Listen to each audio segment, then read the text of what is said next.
Mr. Neuhaus, your handbills and expensive billboards tout leadership as one of the skills that you bring to your candidacy.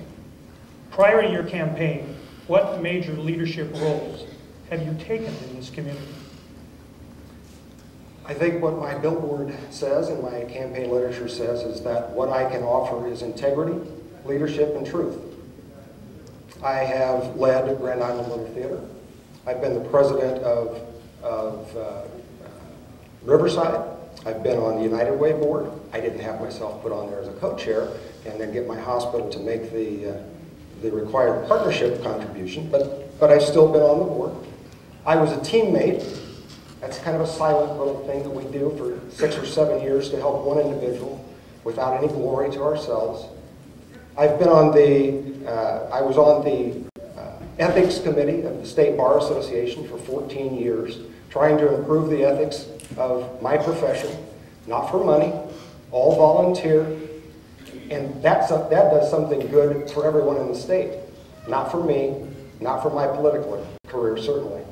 I was also on the insurance committee. I've held a number of posts. I just don't make a big deal out of it. Mr. Gloor, even though your employer, CHI, eliminated its local competition for hospital services by taking over Lutheran Hospital, and at the same time also eliminated wage competition as an employer of healthcare workers, I think you will probably still agree with me that competition is a good thing in commerce. And given this assumption that competition is a good thing, and given the fact that according to the American Hospital Directory, your hospital charged as much as 434% of average cost for services, do you agree with me that it's time for Nebraska to follow states like California and require hospitals to post their charges for services so that consumers can make an informed decision before they go into the hospital rather than have no idea of what costs they're incurring until they receive the shock of an undecipherable bill after discharge? Yes, I think that's a great idea. The question is, do we have the infrastructure that will compare different charge systems, side by side, different rates of reimbursement by insurance companies? Once we can get that in place, and it will cost the public for us to have those components in place, I think it's an excellent idea. One of the reasons I think it's an excellent idea is I think, contrary to what you're inferring, people will find out what a great deal it is for healthcare in the community of Grand Island. As for the competitive issue, the problem, Greg, is you're trying to talk about healthcare issues to the same extent I might try and talk about running a law practice. You don't quite understand the issues. There is great competition in healthcare in central Nebraska. We compete against Hastings, we compete against Central City, we compete against Kearney. People think a lot more regionally, and that's the sort of thought process that's important for us to keep in mind when we deal with economic growth. Can we think more regionally? Do we compete regionally? Not just within our own communities. That's tunnel vision. Here in Grand Island, the mayor has selected half of your city council members for you. 9 years ago, the governor selected a state senator for you. You had no vote. This year, the rich and the powerful, the PACs, the special interests, are trying to ordain another state senator for you. 81% of my opponent's non-individual contributions came from outside Grand Island. Medical and other special interest groups and PACs have given him 62% of the money to run his expensive campaign. Now, just whom is he going to represent? Thomas Jefferson said, "The issue today is the same as it has been throughout all history. Whether man shall be allowed to govern himself or be ruled by a small elite."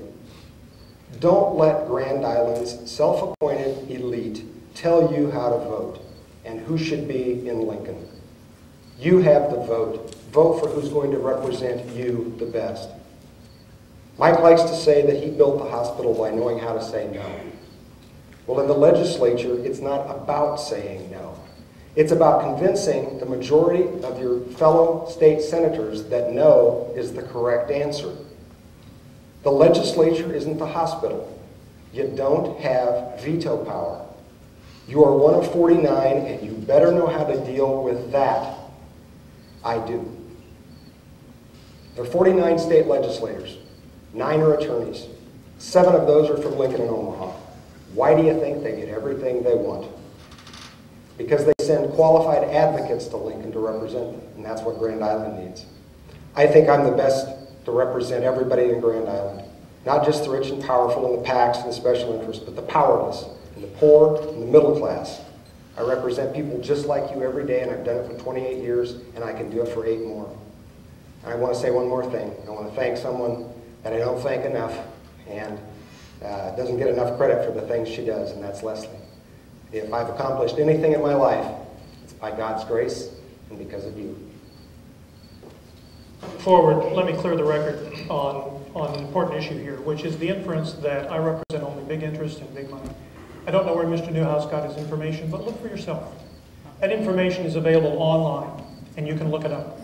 You will find that 2/3 of my money has come from individuals, either individuals who live within Grand Island or on the outskirts of Grand Island and have business interest in Grand Island. But the largest single number of checks I have gotten have been $20 checks and $20 bills that have come from dozens and dozens and dozens of people, some of whom are here tonight, and that's all they could afford to pay. First check I got came from a woman, elderly, on a fixed income, who said, "I know you, I've known you for years, you're the right person, you'll do this for the right reason, please take this $20. That was the first contribution I got. Prior to the primary, 90% of my money came from those individuals. Once I won the primary, and by the way, these are friends of mine, and I'm not going to apologize for having a lot of friends, being here for 3 decades, working with a lot of people in the community. I'm not going to apologize for that. After the primary, given my 60-40 victory, associations sat down and visited with me, and they visited with Mr. Neuhaus in most cases, because we were both seeking contributions. They picked me, and that's when I saw growth in donations from associations who represent business owners, realtors, builders from this community, nurses, doctors. Those are the people who represent those associations, and they were directed to talk to me. They picked me and not Greg. Greg can't have it both ways. He can't say he got the association money when he wanted the same association money I did. I've talked previously about my service to this community. I like serving this community. I have no business interest in this community. I don't profit in any way from the success of this community except it becomes a better place to live. I'm running to create jobs, lower taxes, make this a better state. Ken Gannott, former mayor, wrote a letter of endorsement in the newspaper. And what he said in that warmed me. It said, the best predictor of future success is past success, and that's why I'm supporting Mike Gloor. Please let me take that record of success and work for you in the state legislature. I'd like your vote, and so that I can go home tonight comfortably, since Greg has set a good standard here, I need to also thank my associate campaign manager, Chris Gloor, my wife. She also has done a wonderful job, not just helping with the campaign, but bolstering my stamina. Thank you very much for your time tonight. Thank you to the panel.